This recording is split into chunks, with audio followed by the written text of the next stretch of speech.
दोस्तों नमस्कार। YouTube के अद्भुत जड़ी बूटी ज्ञान चैनल में आप सभी का एक बार फिर तहे दिल से स्वागत है। दोस्तों आज जिस पौधे की जानकारी लेकर आए हैं वह ठंडी प्रकृति का होता है तथा इसके पौधे बाग बगीचों घर आंगन की खूब शोभा बढ़ाते हैं। यह पौधा कपास कुल का तथा चीन का निवासी माना गया है। यह इतना गुणकारी है कि गर्भ निरोध, गर्भ धारण तथा गर्भ पोषण के तीनों प्रयोगों में खूब प्रभावी बताया गया है। इस पौधे को जपाति संख्या, ओंड्र पुष्प, जासबंद, जासुंद, दासबल, चेम्बराती, सुफ्लावर तथा हिबिकस रोज साइनेंसिस आदि नामों से जाना जाता है।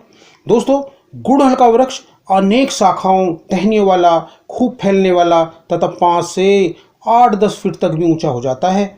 इसके पत्र शहतूत के पत्रों के जैसे होते हैं। जो इसके फूल हैं वो घंटाकार होते हैं, जिन्हें सभी जानते हैं, जिनके पुंकेसर तथा स्त्रीकेसर बाहर निकले रहते हैं। पुष्प सफ़ेद लाल पीले रंग के होते हैं, जिनमें सफ़ेद फूल वाला अधिक गुणकारी माना गया है। दोस्तों गुड़हल के गुण धर्मों की बात करें तो गुड़हल का रस तिक्त, कसाय गुण लघु यानी हल्के, रुक्ष, सूखे तथा ठंडी प्रकृति के होते हैं।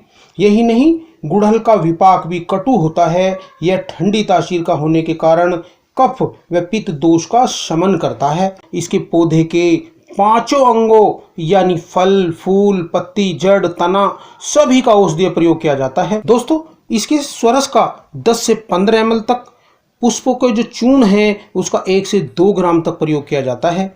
वहीं फूलों का जो कल्क है यानी चटनी बनाकर 10 से 12 ग्राम की मात्रा में आयु, बल, प्रकृति, देश काल, वातावरण आदि का ध्यान रखते हुए प्रयोग करना चाहिए। दोस्तों गुड़हल ठंडी तासीर वाला होता है, अतः इसकी अधिक मात्रा जो सेवन करने से आंतों में कीड़े होने की संभावना रहती है। यही नहीं, ठंडी प्रकृति वालों के लिए भी यह हानिकारक होता है। अतः हानिकारक दोषों को दूर करने के लिए इसका प्रयोग काली मिर्च चूर्ण व मिश्री चूर्ण के साथ करना चाहिए। दोस्तों गुड़हल के फायदे जो है बहुत हैं, बहुत ही गुणकारी है। यह गर्भ निरोधक, स्त्री रोगों को दूर करने वाला, दिमागी शक्ति को बढ़ाने वाला, केश वर्धक यानी बालों को तेजी से बढ़ाने वाला, खून को साफ शुद्ध करने वाला, अनिद्रा रोग यानी नींद न आने की समस्या को दूर करने, कमजोरी आदि रोगों में बहुत उपयोगी है। यही नहीं, गुड़हल पेट साफ करने वाला भी है, जो सूजन नाशक, हृदय को शक्ति देने वाला, दिमागी रोगों, उन्माद, पागलपन में भी खूब उपयोगी है। दोस्तों अगर गर्भ निरोध करने की आवश्यकता है, गर्भ अवधारण करने की आवश्यकता नहीं है, तो गुड़हल पुष्पों को कांजी के साथ पीसकर उनमें गुड़ मिलाकर रख लें। अब इस अवलेह को महीना आने के दिनों में जो खिलाने से स्त्री गर्भवती नहीं होती। दोस्तों 3 दिन खिलाना चाहिए। अगर स्त्री गर्भधारण नहीं कर पा रही है, निसंतानता जो परेशान कर रही है, तो यह प्रयोग बड़ा लाभ करता है। इसके लिए सफ़ेद फूल वाले जो गुड़हल की जड़ को लेकर उसको पीस लें और गाय के दूध में मिलाकर उसमें बिजोरा नींबू के जो बीजों का सूक्ष्म चूर्ण मिलाकर ऋतुकाल में यानी महीना आने के समय पिलाने से स्त्री गर्भवती होने की जो उसकी संभावना बहुत अधिक बढ़ जाती है। दोस्तों अगर सिर के, दाढ़ी, मूंछों के बाल उड़ गए हैं, गंज हो गई है, तो गुड़हल के ताजे पत्रों को पीसकर गंज पर लगाने से, उसका लेप लगाने से बाल पुनः उगाते हैं। दोस्तों अगर बाल कमज़ोर हैं, पतले हैं, कम बढ़ते हैं, तो गुड़हल के फूलों का रस जैतून के तेल में मिलाकर जो उसको पकाकर सिद्ध करके रख लें, यानी इतना पकाएं कि तेल मात्र रह जाए, फिर उसको छान कर रख लें। इस रस की मालिश करने से, जहाँ से बाल उड़ गए हैं, पूरे सिर में करने से बाल घने, काले, चमकीले बन जाते हैं और बालों के रोग भी भाग जाया करते हैं।